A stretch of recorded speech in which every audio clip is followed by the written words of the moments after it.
UP BJP को जिस जीत की शिद्दत से दरकार थी, वह जीत लोकसभा चुनाव के महज कुछ महीने बाद ही मिल गई। बीजेपी यूपी उपचुनाव में 9 में से 7 सीटें जीतकर यूपी में अब और मजबूत हो गई। ये उपचुनाव इसलिए भी यादगार रहा क्योंकि इसमें बीजेपी 9 में से 4 सबसे मुश्किल मानी जा रही सीटें करहल, कुंद्रकी, कटहरी, सीसामऊ पर चुनाव लड़ रही थी, जो पिछले कई दशकों से वह नहीं जीती थी।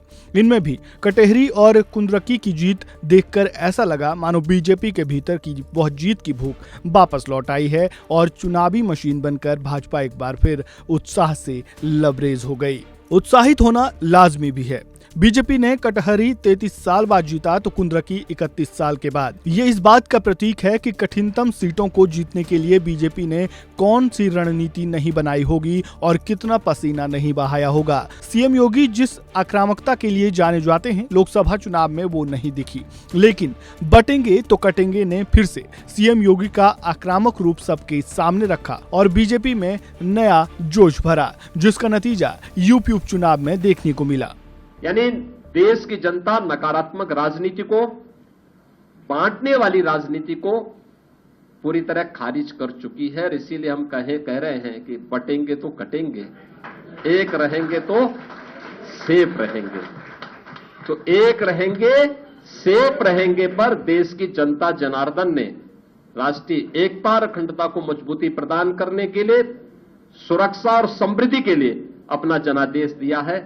मैं आप सबका एक बार फिर से अभिनंदन करता हूं। भारतीय जनता पार्टी के उन लाखों कार्यकर्ताओं का हृदय से उन्हें बधाई देता हूं और विजयी प्रत्याशियों को भी अपनी बधाई देता हूं। बहुत बहुत। यहाँ हम 2 सीटों की मुख्य रूप से बात करेंगे, जो है कटहरी और कुंद्रकी।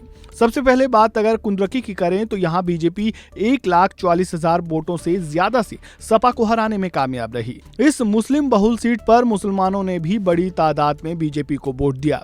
कुंद्रकी उपचुनाव में 11 मुस्लिम उम्मीदवारों के बीच बीजेपी ने अकेले हिंदू उम्मीदवार को मैदान में उतारा था। वहीं समाजवादी पार्टी ने जिन हाजी मोहम्मद रिजवान को अपना प्रत्याशी बनाया, उनका राजनीतिक अनुभव करीब 40 साल का है। वो पहली बार 2002 में कुंद्रकी सीट से चुनाव जीते थे। वहीं बात अगर कटहरी विधानसभा की करें तो 33 साल बाद बीजेपी इस सीट पर कमल खिलाने में सफल रही। कटहरी विधानसभा उपचुनाव में बीजेपी प्रत्याशी धर्मराज निषाद ने 33,828 वोटों से जीत दर्ज की। धर्मराज निषाद ने समाजवादी पार्टी प्रत्याशी शोभावती वर्मा को हराकर जीत का परचम लहराया। इसके अलावा बीजेपी ने एक और सीट पर सपा को कड़ी चुनौती दी और वो है करहल विधानसभा सीट। करहल सीट को भाजपा 2002 के बाद कभी नहीं जीत पाई थी और इसे यादव परिवार के घर की सीट माना जाता है। यहाँ बीजेपी ने तेज प्रताप यादव को जबरदस्त चुनौती दी।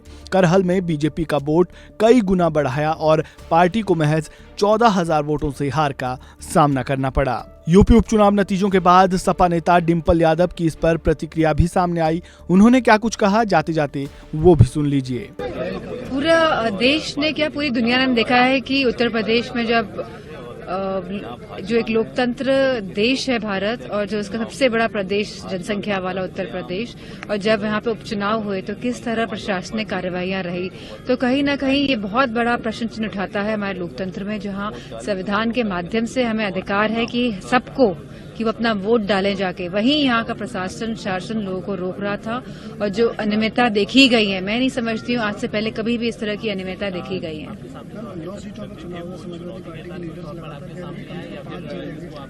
हमें कमी कोई नहीं रह गई है। कमी इस बात की रह गई है कि शासन और प्रशासन का जो एक्शन रहा, मैं समझती हूँ कि, और जो कुशासन रहा मतदान वाले दिन, कमी यहाँ रह गई है।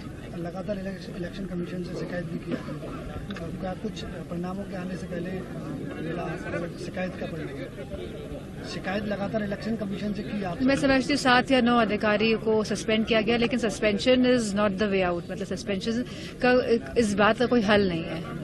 क्या होना चाहिए था आपके साथ? आज आपकी जीत, कठोर से कठोर जो अधिकारी हैं जो इस तरह की कार्रवाई करते हैं, और स्पेशली जब हमारा लोकतंत्र में खतरा जो जिनकी वजह से आज है, तो मैं समझती हूँ इन अधिकारियों पे कठोर से कठोर कार्रवाई होनी चाहिए। इस खबर में फिलहाल इतना ही। खबरों से जुड़े ताजा अपडेट के लिए बने रहें वन इंडिया हिंदी के साथ। धन्यवाद।